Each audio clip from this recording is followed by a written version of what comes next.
আপনার ছাদ বাগানের জন্য আর কোনোরূপ কীটনাশক কিনতে হবে না। একদম ফ্রিতেই আপনি বাড়িতেই বানিয়ে ফেলতে পারেন ভালো ঘরোয়া অর্গানিক পেস্টিসাইড। কিভাবে বানাবেন, কোন উপাদান দিয়ে বানাবেন, আর এর থেকে আমরা কি লাভ পেতে পারি সেটা নিয়েই আজকের ভিডিও। নমস্কার, গ্রিন টাচ গ্রিন ওয়ার্ল্ডে আপনাদের সবাইকে স্বাগত জানাই। গাছটাকে আপনারা চিনতে পারছেন কি? আকন্দ গাছ। আপনারা রাস্তার ধারে হামেশাই দেখতে পাবেন। কেউ তাকেও দেখে না এই গাছের দিকে। অথচ এই গাছের পাতা থেকে খুব ভালো ঘরোয়া অর্গানিক পেস্টিসাইড আপনারা বানিয়ে নিতে পারবেন একদম ফ্রিতে। হ্যাঁ, 1 টাকাও খরচ না করে।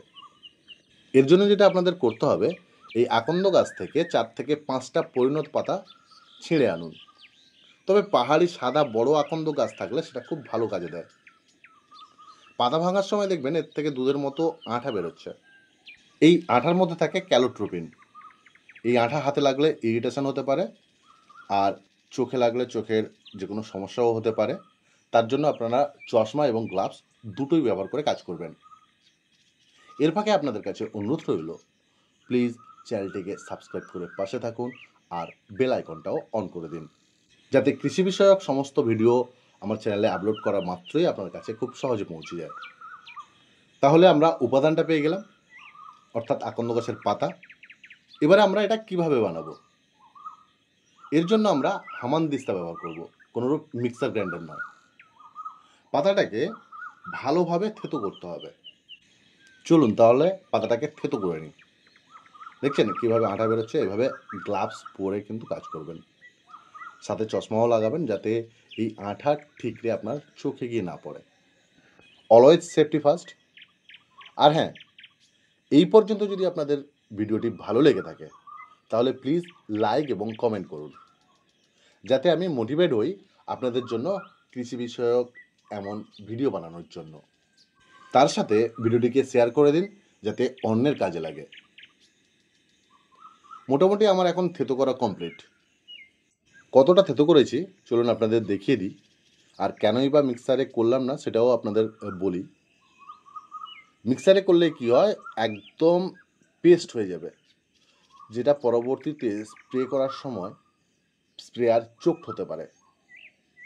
এখানে আমি 80% মতো থেতো করেছি। এবারে আমরা কি করব, এটাকে জলে ভিজিয়ে রাখবো। কতক্ষণ? অন্ততপক্ষে 24 ঘন্টা। কত লিটার জল ব্যবহার করব এর জন্য? 4-5টা পাতার জন্য 1 লিটার জল ব্যবহার করব। সেই জলে 24 ঘন্টা আমরা ভিজিয়ে রাখব। এখানে আমি যে জলটা নিয়েছি সেটা পুকুরের জল। আপনারা যে কোনো জল, অর্থাৎ পুকুর বা ট্যাপ ওয়াটার দুটোই ব্যবহার করতে পারেন। এই মগটা আমি বাগানের কাজে ব্যবহার করি, এতে কিন্তু মাপ দেওয়া আছে, তো এর জন্য আমার মাপ নেওয়ার কোনো সমস্যা হয়নি। এবারে আমি এই থেতো করা পাতাটাকে জলে ভিজিয়ে রেখে দেব 24 ঘন্টার জন্য। চলুন জেনে নিই এর কার্যকারিতা কী। এটা ব্রড স্পেকট্রাম সিস্টেমিক ইনসেকটিসাইড হিসেবে কাজ করে, প্লাস রিপেলেন্ট হিসাবেও কাজ করবে। এটা অ্যান্টিমাইক্রোবিয়াল মানে অ্যান্টিফাঙ্গাল আর অ্যান্টিব্যাকটেরিয়াল হিসাবেও কাজ করবে। এবারে আসি এর ব্যবহার বিধি নিয়ে। আমরা এটাকে সকালে অথবা বিকালে স্প্রে করতে পারি। তার আগে অবশ্যই থেতো করা পাতা অন্ততপক্ষে 24 ঘন্টা ভিজিয়ে রাখতে হবে।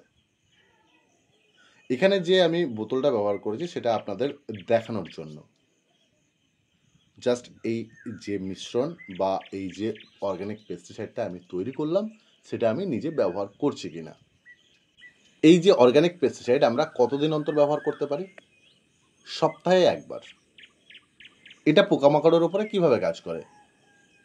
পাতা তোলার সময় বা পাতা ছেঁড়ার সময় এর মধ্যে থেকে যে সাদা আঠা বেরোচ্ছিল, যার মধ্যে ক্যালোট্রোপিন নামক একটা উপাদান থাকে, যা পোকামাকড়ের ডাইজেস্টিভ সিস্টেম এবং নার্ভাস সিস্টেম দুটো সিস্টেমের উপরেই কিন্তু সমস্যা তৈরি করে, যার ফলে আপনার বাগানে আসা কীটপোকাগুলো খেতে পায় না।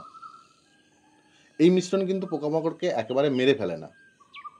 আপনার বাগানে আসা কীটপোকাগুলি যদি কোনোভাবে একটুখানি পাতার রস খায় তখনই তাদের সমস্যা তৈরি হয়, আপনার বাগান ছেড়ে কিন্তু পালিয়ে যায়।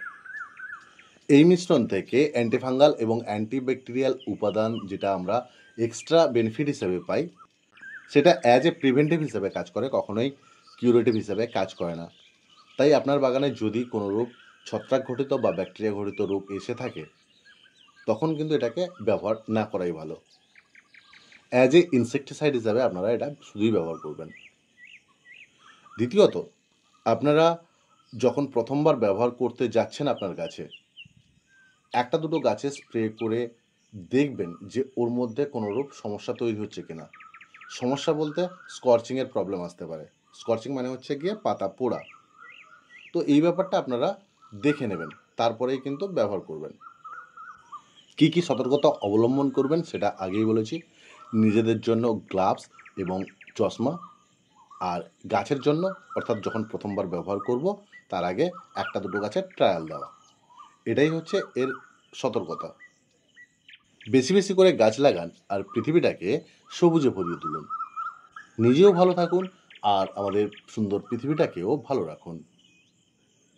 ভিডিওটি শেষ পর্যন্ত দেখার জন্য আপনাদের জানাই অনেক ধন্যবাদ। আজকের ভিডিও এ পর্যন্তই। ভালো থাকুন, সুস্থ থাকুন। দেখা হবে পরবর্তী ভিডিওতে এমন কোনো কৃষি বিষয়ক বিষয় নিয়ে।